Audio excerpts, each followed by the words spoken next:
Nothing contained in this podcast should be considered a substitute for professional medical advice. This content does not represent our respective employers and is purely the opinion of the podcast hosts. We are not your personal medical providers. Sorry, friends.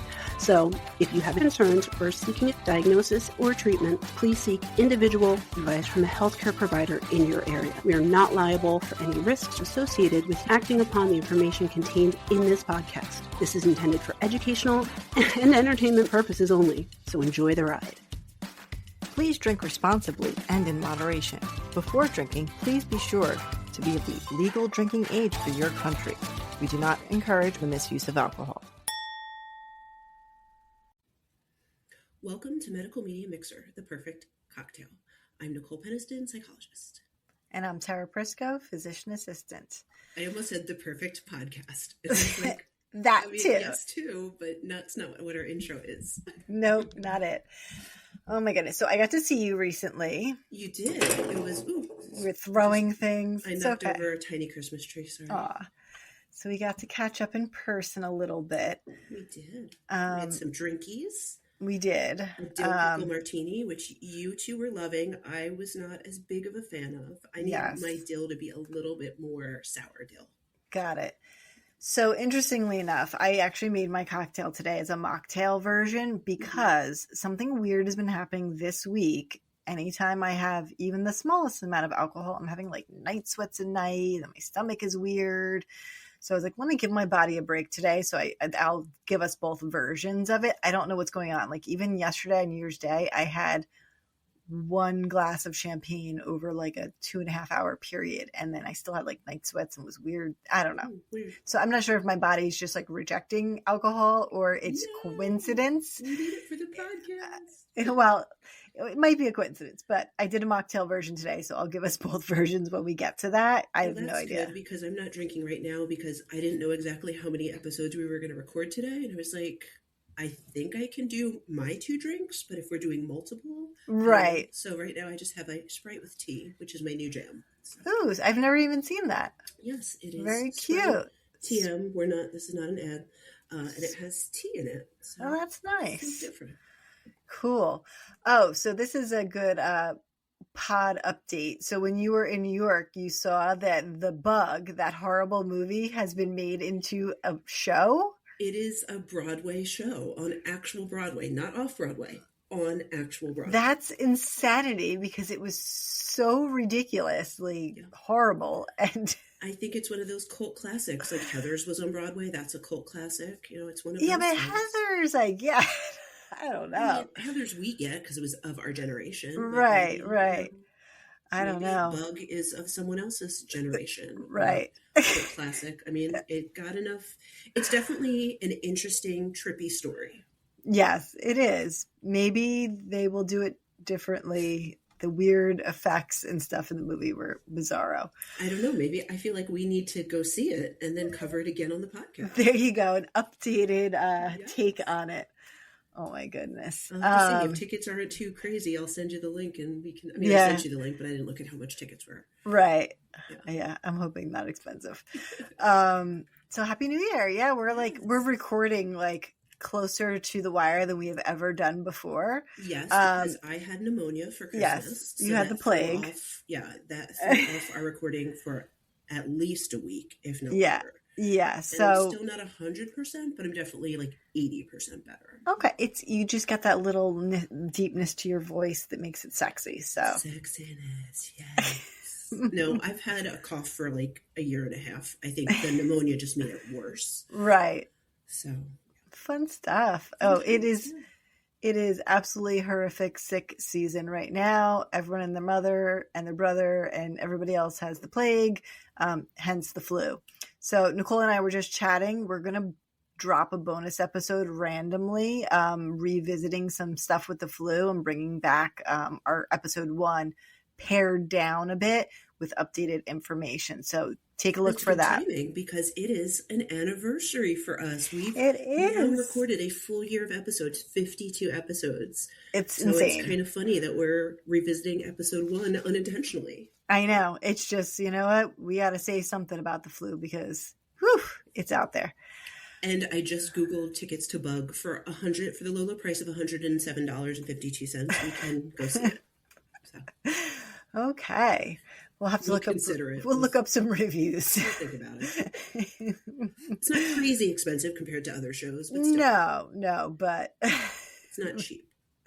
Getting into the city, getting out of the city, possibly paying for food in the city. Yes. There's a lot of expenses associated. There are, unless they want to send us complimentary tickets. Right. And then we will cover, absolutely. We'll do definitely. We'll do cast interviews. We'll do whatever they want. There you go. Musical. That way, I don't know if it's a musical. I closed the window, but it's a Broadway show. Definitely. It's a Broadway show, nonetheless. Could you imagine if it was a musical? Bug! Good. It's not a musical. Okay. If you see those, obviously. It's considered a sexy psychological thriller. Ooh, sexy. I mean, there is a love story. There is sex. I don't know if it was sexy. Yeah, no. There was some weird, crazy, trippy sex scene. I wonder if they do that. I mean, I feel like it's an integral part of the movie, so they would have to. Yeah, bizarro. That's how they transferred the delusion. Oh my goodness! All right, are we ready for today? For I'm as ready as I'm ever going to be. I mean, all I'm doing is listening to you, so I'm always ready. All right. Listen. So my drink is called, and this is going to give a lot of the story away, The False Accusation. Dun, dun, dun. So it is 1.5 ounces of dark rum, 1/2 ounce of cherry hearing or cherry liqueur. I used a cherry liqueur in one of our previous drinks, so that would work.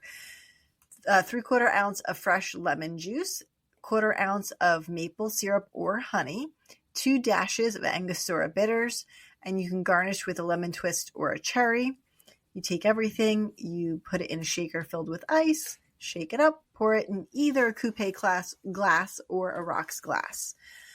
For my mocktail version... I was just curious about how you made it a mocktail, so I'm glad you said that. Honestly, with dark liquors, you can either buy, there are 0 proof ones, but a strong brewed tea sort of gives it a little bit of that earthiness. So I used a cold brewed iced tea, like sugar-free. Mm-hmm. So you would do 1.5 ounces of that. 1/2 ounce of cherry syrup or cherry juice reduction. What I did was I got one of those fancier jars of cherries and used the juice from that. Mm-hmm. And 3/4 ounce of fresh lemon juice and 1/4 ounce of maple syrup. And then you can use alcohol-free aromatic bitters, but honestly, how much volume of bitters are you really using? So the amount of bitters is so minimal. Exactly. So I just did 2 dashes of the normal Angostura bitters and same way, shake it up.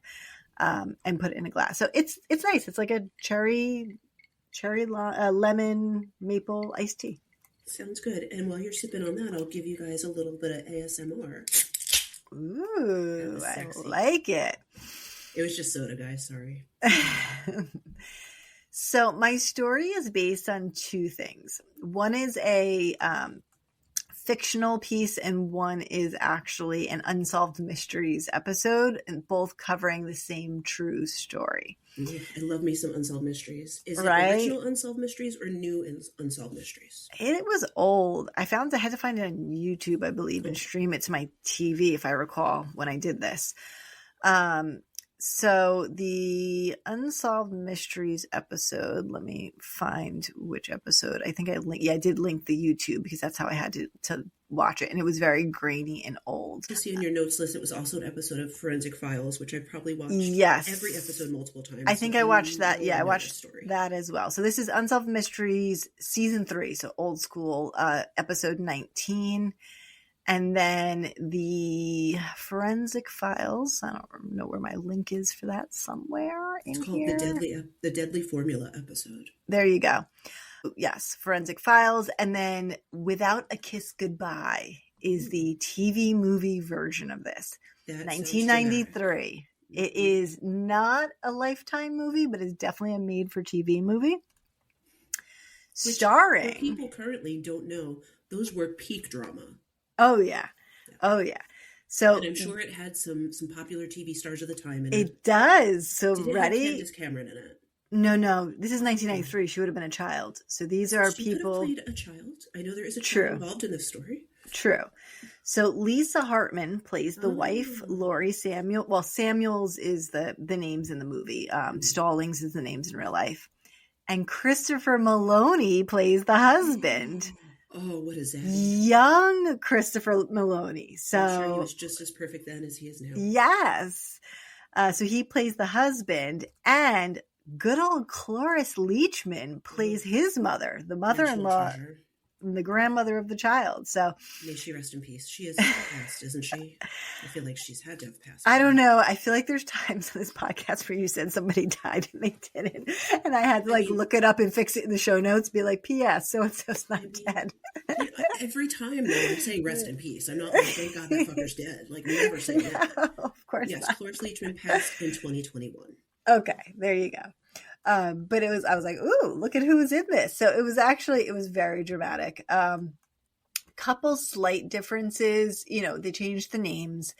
And the other thing that I did not see in anything like the Forensic Files or the Unsolved Mysteries, the mother of the father of the child, so the mother-in-law to the mother, you know what I mean? Cloris Leachman. In the dramatized version, she helps give statements against the mother and sort of works with the cops against her son and the mother. That was not mentioned in any of the real life versions of it. So that might have been an extra drama added in. Cloris was like, I need more drama. Exactly. And they said, anything you want, dear, do anything you want. There you go. So I'm going to give you sort of the real timeline and the dramatized timeline are relatively similar. So I'll use the real names just so it's not confusing. So on July 9th, 1989, Patricia Stallings rushed her critically ill 3-month-old son, Ryan, to Cardinal Glennon Children's Hospital in St. Louis. He had a history of chronic gastric distress, but that day his breathing worsened and he was violently vomiting. Now, part of this, he was 3 months old? Yes, he was so tiny. Very tiny. So part of the issue, which they did show in the movie and also in the real life stories, is that she intended to go to some other hospital. I mean, back then we didn't have GPS. We didn't even have MapQuest back then. Mm-hmm. And she ended up missing an exit and ending up at a different hospital. And that fate may have changed the way things worked out if she had gone to the original hospital. So Ryan, was the original hospital more of a specialist in this thing? Not necessarily, but it's just the way she was perceived at one versus another. So Ryan was admitted to the pediatric ICU where blood and urine tests were performed. After 3 days, doctors told Patricia and her husband David that Ryan would recover, but then they dropped a bombshell. Lab tests using a test called gas chromatography showed ethylene glycol in his system, which is a component of antifreeze. I've heard that in many murder mysteries before. Yeah. Both that test and it having ethylene glycol. So, detectives, child welfare authorities were definitely involved immediately. Patricia and David were heavily questioned, and their access to their child Ryan was restricted. He was eventually released after 12 days, but not to his parents. He was placed in foster care while the poisoning investigation continued. Which I will say, you said this was 83. That's pretty progressive for back then. 89. But I feel like they didn't go as quickly to that in the 80s. I mean, they were probably progressing in that way, but I think it's surprising that they went that far. Be like, no, he can't go home to you guys. Well, without any more proof, I guess. Well, yeah. I mean, I guess the thing was how would antifreeze get into a child in any way, shape, or form? He's not mobile. It's not like he's 3 months. He can't crawl and get to it. So after several weeks, Patricia was allowed some limited time with him, visitation, 1 hour a week, which was supervised. And on the 6th visit, Patricia was briefly left alone with Ryan. She fed him a bottle, and 3 days later, he was gravely ill again. Subsequent testing again detected ethylene glycol, and authorities arrested her on assault charges. On September 7th, 1989, Ryan died. And for any of us watching the clip, I'm making faces because obviously if Tara's covering this, we know that there's an underlying medical thing. Exactly. So you feel bad in retrospect, but in the moment, all signs are pointing to nefarious things. Of course. And so the way it was portrayed in the made-for-TV movie and also in some of the factual things is that Patricia's first attorney really wasn't great and did not really do well for her. And that also fed into the way things turned out. So in February of 1990, while Patricia was in jail, she actually gave birth to a second child because she had become pregnant prior to being arrested. And he was named David Jr. David Jr. was later diagnosed with something called methylmalonic acidemia, MMA, a rare genetic disorder. His symptoms were very similar to Ryan's, though this child had never physically been in Patricia's care from the moment he came out. So how did he get diagnosed? Like, what doctors were different for him than for he ended up at a different hospital. So the first hospital was known for toxicology. So they were only looking for toxicology. Like, they were very focused in one direction. So later, once all of this information came out, there were people essentially before the internet existed, but like crowdsourcing, like scientists reviewing this and trying to figure out what was going on. So a biochemist, William S. Sly, reviewed Ryan's stored samples after the Unsolved Mysteries episode aired, and he found out what had been misidentified as ethylene glycol was actually something called propionic acid, which is a byproduct of that MMA, that medical condition. And a geneticist called Piero Rinaldo from Yale, he confirmed those findings. So he found that Ryan had died from MMA, not from poisoning. And September 1991, prosecutors dropped all charges. Patricia was publicly apologized to, and custody of her second son was returned to her. She later sued the hospital and the labs for wrongful accusations and misdiagnosis, and was settled out of court. So was this genetic on her side, dad's side, or the combination of... I'm going to get into the details, but first I want to talk about why the lab was so wrong. And then we'll get into like the genetics of MMA, because that's further down in my notes and I don't want to get lost. So what the lab actually detected, they did not directly detect ethylene glycol. They detected propylene glycol and organic acids associated with MMA. It's safe and it's commonly found in baby formula, liquid medications, IV fluids, and lab preservatives. So back in the 1980s, they used something called gas chromatography without something called mass spectrometry. So it was less sophisticated. It only identifies chemicals by their retention time, how long they take to pass through the machine. And ethylene glycol and propylene glycol and that methylmalonic acid related metabolites have almost identical retention times. It's very subtle, the difference. And in one of it was either the Forensic Files or the Unsolved Mysteries, they show you the tracings and how it was close, but if you sort of shifted the papers on top of each other, you could see there was a difference between these chemicals. So the older machines, the older chromographs, the substances created these peaks that appear almost the same. And so the lab went with the more common thing that they were looking for, ethylene glycol, with a false positive. So modern time, you actually do that additional test, that mass spectrometry, to confirm it. And that's more of a molecular fingerprint and prevents things like this from happening. But that really, wasn't as big at the time.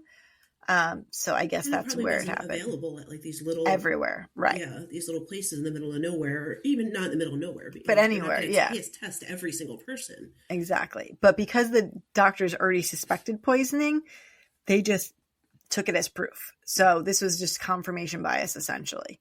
And then why did the baby bottle? So one of the things they did was they tested the baby bottle, and they said the baby bottle showed residue. So there were two things. There's the methylmalonic, those byproducts that can cause that positive blood test in his blood, right? But they also then tested the baby bottle, the one specifically that she fed on the second time when he was just having visitation. And that showed something similar that was propylene glycol, which we said is in baby formula, is also in the residue of the tubes that are made and all kinds of things. So it's a normal ingredient that was mistaken for a toxin. Well, I was also thinking if this is a genetic thing, it's the way that they're metabolizing or digesting or whatever. So if the baby like spit up a little, that could be part of it too, why it's testing. Yeah. But I mean, it's something that they should have known to correct for, because even lab tubes can have residue like this. Right. So they really kind of should have known to like double check things. They said it was a poor testing protocol. The bottle sat unwashed for days before testing. No comparison was made to a new bottle of the same formula. And they were just basically labeled consistent with antifreeze. So, by using that better equipment, that biochemist and that geneticist really, helped to free her. And they showed that it was truly that MMA. All right. So now we'll get to the medical stuff. So we kind of learn a little bit, but MMA is a rare genetic disorder. So the body cannot properly break down proteins and fats. It's caused by a deficit in this one enzyme, and affects also B12 metabolism. And you end up with this toxic accumulation of that methylmalonic acid in your body. So they end up with vomiting, lethargy. And I think that's what I was looking at with the vomiting. Maybe there was something in the baby's vomit that was on the bottle. I mean, we don't know. Right. But lethargy, hypotonia, failure to thrive, developmental delays. It is an autosomal recessive. So that is where both parents have to carry it, similar to something like cystic fibrosis or many other things. Two recessives. So both parents have to carry it, and just bad luck when they come together.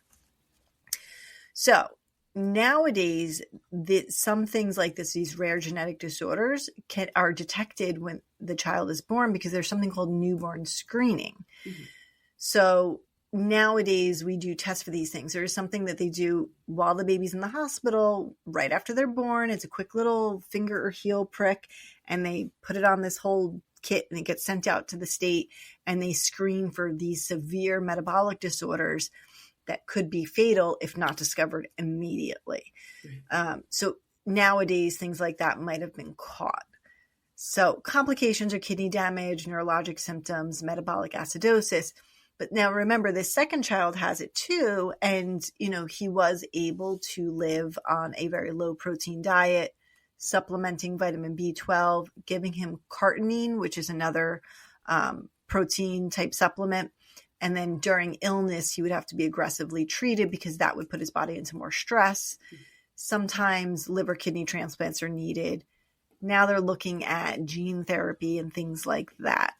And I don't have it here, but I believe he lived to adulthood, but not, I think, into his 30s, if I recall correctly, the second son. I was just looking at your notes. I think I saw something about 23 or 32. Yeah, might be reversed. Yeah, somewhere in there. Like, he got to adulthood, but he did not live a full life. And, how healthy was he in adulthood if he's going through all this stuff throughout his life? Exactly. So, advances today, like we said, that newborn screening, better awareness of these rare things, and more research into them. But it's really interesting how scary that would be as a parent, to, like, your child is sick, your child dies, and you did nothing wrong, but you're arrested and charged with murder. It reminds me of the dingo ate my baby lady. Which we may have to cover, because people don't get that reference anymore. No, that was a story back in the day for sure. Yes. Maybe I'll cover it on an episode. Yeah. So, I mean, this was a fairly cut and dry, brief, description of the whole deal. And oh God, that's the shortest episode I've ever done. It's 23 minutes. We have a lot more talking to do, Nicole. Oh my God, my dog is barking. My children are loud. Just ignore it. I thought I heard someone call mommy before. I heard, someone come up the stairs screaming something. I don't know. Don't worry about it. But yeah, I mean, it's interesting. I mean, and I'm sure there are other similar cases out there. That's something we may want to, even though we're not a true crime podcast, we both love that. So throw in some weird things like that, where genetic things or medical things, and people are charged with poisoning. Yeah, it's making me think of, I can't think of the right initials, but there's something they now genetically test at birth for. It's like NK something, where it's another I believe it's genetic, where children are metabolizing something and then they can be poisoned very easily just by normal food. I can't remember what it is, but I know that they screen for it now. So I'm sure that had somewhat similar roots to it, because we only learned about this, in the last maybe 20, 30 years. So before that, what were people thinking? Yeah. I mean, it's scary. I'm so glad. Like, I don't know. It just seems like, as a parent, how frightening that would be. But the movie was, like I said, it was interesting. How did I watch it? One of the reviews said that it was a Hitchcock level suspense. It was like, really? Are we really going that far? No. Maybe it was sarcasm being used, but that's what it said. Hitchcock level suspense. Yeah, I'm trying to remember. Did I watch that one? Some of these things, when they're really old and you can't find them elsewhere, you have to like stream them from like a grainy YouTube video. I'm trying to remember how I found the actual movie, but it was Christopher Meloni can't do any wrong. And he was like the staunch like dad who was there to care for his kids. And he supported his wife even through everything. So it was a fun little made for TV movie. And then the factual stuff, the forensic files and the unsolved mysteries, they were very well done as well. They really laid it out there. They gave just enough of the science for you to understand it. But they kind of got that mystery going. So it's an interesting one to look up. Cocktail is fairly tasty, so I like that. With alcohol, but that's okay. Probably, but I mean, the cherry juice definitely works, and the iced tea. Be careful though, cherry juice can make you fall asleep. Oh yeah, people use that like tart cherry or something to go to sleep. Yeah. Let me see where Don't fall asleep on me in the next episode. I'll be mad. Let me see where this movie is streaming, just so I can, because I don't remember. I did this a couple weeks ago. Yeah, mine I did months ago, so apologies in advance if I don't remember all the details. Yeah, it says it's not widely available for streaming. So I must have found it on YouTube and then just streamed it to my TV. Yeah, I'm looking. It is not out there anymore. All those like weird streaming services that have like old stuff that if you dig, you might find it. Yeah. Like sometimes Prime has old stuff, so maybe it was on there. Yeah, I can't remember how I did it, but it was interesting for sure. Wow, I've never had a short episode, but you know what? That's fine. Let's do it. I didn't talk too much. That's okay. And we're going to throw a bonus episode out this week anyway, so you'll have more content from us. I figured we'd name I just took charge and named the episode The Refill. Okay. Because it's like refilling your drink or refilling your prescription. Sound good? I like that. The refill. Look at you. So on top of it. I mean, my boyfriend ChatGPT helped. I can't take all the credit. Of course. There's not a day that goes by that your boyfriend isn't helping in one way or another. You have to fact check him, though, because he will tell you that there are movies that exist that do not exist. That's true. There was something. He's a dirty liar, is what you're telling me. I was looking up one of our upcoming episodes, the one that I'll do on the book women of Troublesome Creek, and they were trying to tell me that there was a movie about these people that live in Appalachia that this book is about, and there is no such movie. But it had a title, it had everything.